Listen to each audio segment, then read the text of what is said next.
Jandir Bellini e Volney Morastoni definem primeiras ações para a transição de governo. Plano de mobilidade urbana prevê construção de mais 90 quilômetros de ciclovias. Analista tributária esclarece dúvidas sobre certificação da cadeia logística.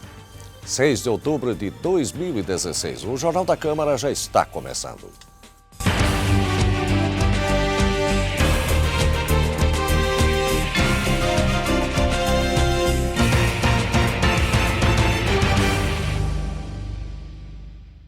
Boa noite. O prefeito Jandir Bellini recebeu ontem no gabinete o prefeito eleito Volney Morastoni e o vice Marcelo Sodré. Por mais de 2 horas, eles discutiram e acertaram os detalhes das ações para a transição de governo. De acordo com Bellini, o processo deve iniciar já na próxima semana com a escolha de 3 representantes de cada parte para que juntos possam fazer o levantamento necessário das informações e garantir uma transição transparente. A prioridade da atual gestão é repassar ao novo governo as informações dos projetos em andamento e em fase inicial de análise. A votação que elegeu Volney Morastoni prefeito foi considerada tranquila pela Justiça Eleitoral. Nossa equipe de reportagem acompanhou as eleições nas sessões eleitorais e no Fórum de Itajaí. Pouco mais de 143 mil eleitores estavam aptos a votar e escolher os novos vereadores de Itajaí, além do prefeito e do vice. Cerca de 82% dos inscritos foram às urnas e o índice de ausentes ficou em 17,93%. Na Univale, um dos maiores locais de votação da cidade, uma sessão foi preparada para receber apenas as justificativas dos eleitores de outros municípios. Apesar do movimento, a Justiça Eleitoral avaliou como tranquilo o domingo de votação em Itajaí. No contexto geral, nós avaliamos aqui com uma certa tranquilidade, um processo eleitoral que está transcorrendo com normalidade, nós não registramos grandes incidentes, a não ser uma boca de urna ou compra de voto. Infelizmente tivemos aí um candidato que foi autuado na compra de votos e não tivemos incidentes assim mais graves. E, na realidade, essa avaliação para nós nos traz uma tranquilidade, porque houve uma consciência da comunidade, do eleitorado, de todos a militância partidária, de que o processo eleitoral ele é democrático, deve dar tranquilidade para que o próprio eleitor possa se deslocar até a sua sessão eleitoral e votar no candidato da sua preferência. Sem muitas ocorrências, os eleitores escolheram os representantes municipais para os próximos 4 anos. A Justiça Eleitoral organizou um plantão para averiguar as denúncias e garantir aos eleitores o exercício da cidadania. No dia de hoje, acho que recebemos perto de 48 denúncias. Foram acionados os órgãos de fiscalização que nós temos à disposição, mas dentro da habitualidade são denúncias corriqueiras, chamadas bocas de urnas. Nós estamos com 6 apreensões de pessoas que praticaram boca de urna, algumas situações previstas no Código Eleitoral como crimes eleitorais, e que nós iremos fazer as audiências e depois tomarmos as medidas. Mas, no geral, como em Navegantes, também nos surpreendeu positivamente a situação envolvendo a calmaria, envolvendo a conscientização do próprio eleitor nesse certame eleitoral. A Prefeitura de Itajaí recebeu o plano de mobilidade urbana do município realizado pela ANFRE. O plano, que vale para 10 anos, prevê o investimento na construção de mais 90 quilômetros de ciclovias, integração do transporte coletivo e valorização do pedestre. O prefeito de Itajaí recebeu a via municipal do Plano de Mobilidade Urbana, que foi encomendado pela ANFRE para cada cidade da região. Conforme demonstrou o responsável pela elaboração do Plan Mob, feito a partir de consultas à população, o estudo mostrou que Itajaí tem problemas semelhantes às demais cidades, como o trânsito repleto de veículos, a falta de prioridade ao pedestre e ao ciclista, além de ter um transporte coletivo que precisa melhorar muito. Todas as nossas demandas que a gente identificou como principais, elas surgiram das consultas públicas, né? Acho que o maior barato desse trabalho foi esse grande embasamento que a gente fez da participação popular. Então foi a maior fonte de coleta de dados que deu para a gente instrumento para poder planejar as reais demandas. Assim, O que a gente conseguiu identificar de mais urgente é uma questão de ordenamento do sistema viário. Algumas aberturas, algumas demandas por organização do sistema viário, que às vezes é limitado e ele é, digamos, sufocado nas cidades. E a gente teve bastante demandas também sobre a questão de calçada e acessibilidade e sobre transporte coletivo, né? Foram as demandas que mais apareceram no que a gente conseguiu captar em todas as consultas públicas. O documento aponta os problemas e também sugere melhorias. Entre as principais soluções, o Planmob dita que Itajaí precisa investir mais na sinalização, faixas de segurança e calçadas, a fim de garantir o direito dos pedestres e melhorar os acessos da cidade com alargamento de vias. Outro item importante é o sistema de transporte público, que precisa ser ampliado, a fim de que a distância que o usuário tenha que percorrer até chegar aos pontos de embarque seja de até 400 metros, bem como a integração do sistema com bicicletários. A priorização do ciclista também é parte fundamental do plano, que dispõe a ampliação da rede de ciclovias em mais 90 quilômetros, além dos 40 existentes. Conforme o atual prefeito, o plano já está previsto e deve ser implantado pelo próximo governo. Nós estamos desde o nosso PPA, desde a nossa LDO e o orçamento, que define recursos para determinadas ações de mobilidade urbana. Então, é um plano que facilita os próximos governantes.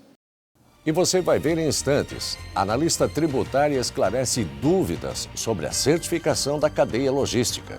É depois do intervalo aqui no Jornal da Câmara. Até já. Repolitizar é a nossa nova maneira de fazer política. A Câmara de Vereadores de Itajaí definiu medidas sérias nesta atual gestão. Com o Plano Câmara Sustentável, houve uma reforma administrativa e tivemos uma melhor gestão de recursos. Isso rendeu economia de 30% na verba anual da Câmara e foram devolvidos mais de 10 milhões de reais para a Prefeitura. Isso mostra uma gestão eficiente, comprometida e com resultados consistentes. Venha com a gente repolitizar.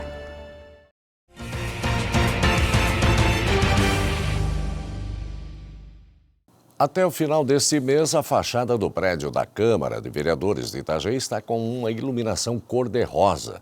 A mudança faz referência à campanha Outubro Rosa. O movimento foi criado na década de 1990 nos Estados Unidos e é conhecido mundialmente. O objetivo é chamar a atenção para o câncer de mama e da importância do diagnóstico precoce. A Câmara de Itajaí quer auxiliar na agilidade e confiabilidade das empresas de exportação e importação sediadas no município. Para isso, realizou uma palestra sobre a Certificação Internacional de Operador Econômico Autorizado, o OEA. As empresas que possuem a certificação devem seguir medidas de segurança das cargas e de regularidade tributária.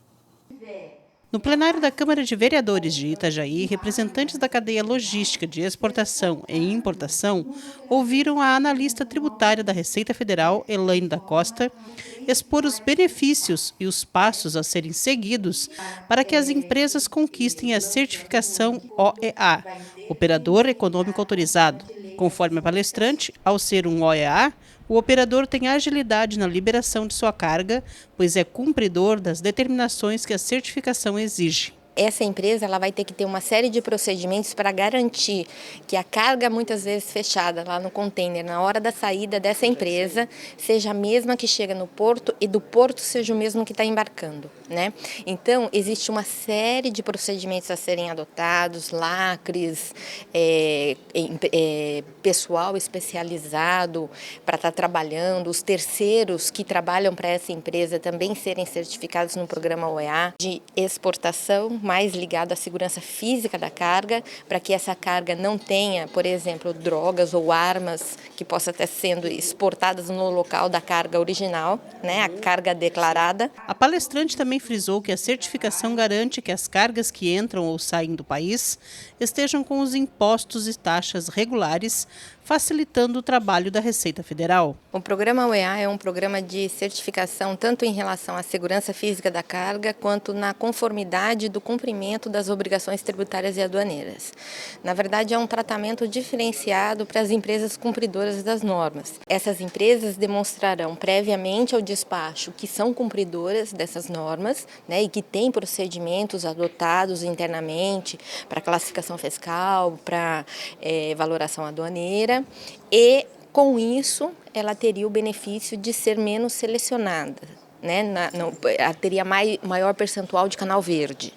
E quando selecionada, ela teria prioridade de análise pelas aduanas locais. A facilitação atinge também as cargas junto a outros países signatários da certificação OEA, que foi estabelecida pela Organização Mundial das Aduanas em conformidade com as regras da Organização Mundial do Comércio.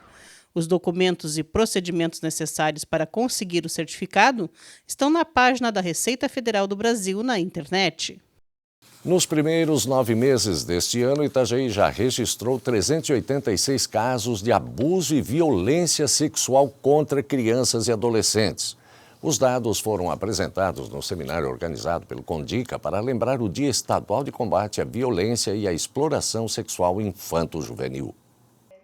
O Conselho Municipal de Direitos da Criança e Adolescente, o CONDICA, organizou no dia 23 de setembro o seminário para discutir o combate à violência e à exploração sexual infanto-juvenil. Conforme a presidente do Conselho, a data se insere no calendário estadual sobre o tema e visa agregar forças entre os vários setores que trabalham com crianças e adolescentes a fim de coibir o abuso e a violência sexual. É articular todas as redes que trabalham em relação a essa política, com o objetivo de minimizar, articular, criar protocolos de violência, para que a gente sabe da complexidade que é a violência sexual.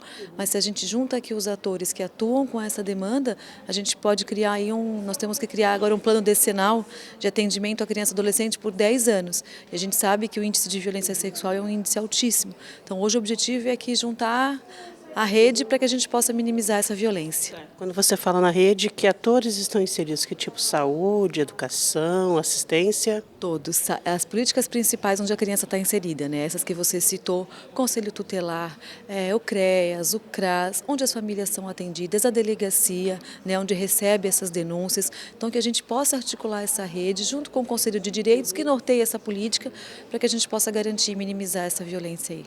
No encontro foram apresentados dados sobre abusos e violência sexual contra crianças e adolescentes, coletados junto às delegacias de Itajaí, de janeiro a 15 de setembro de 2016.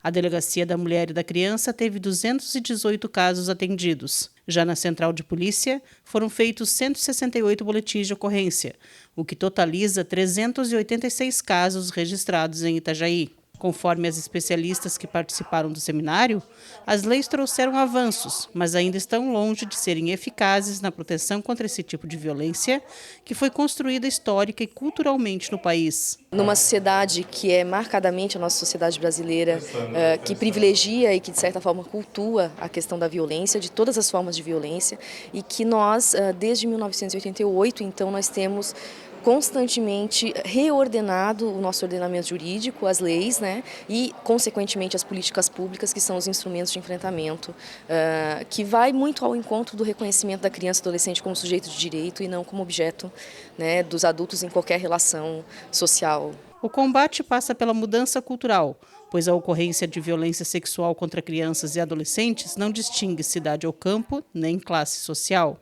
Essa violência sexual ela existe tanto na zona rural como na zona urbana.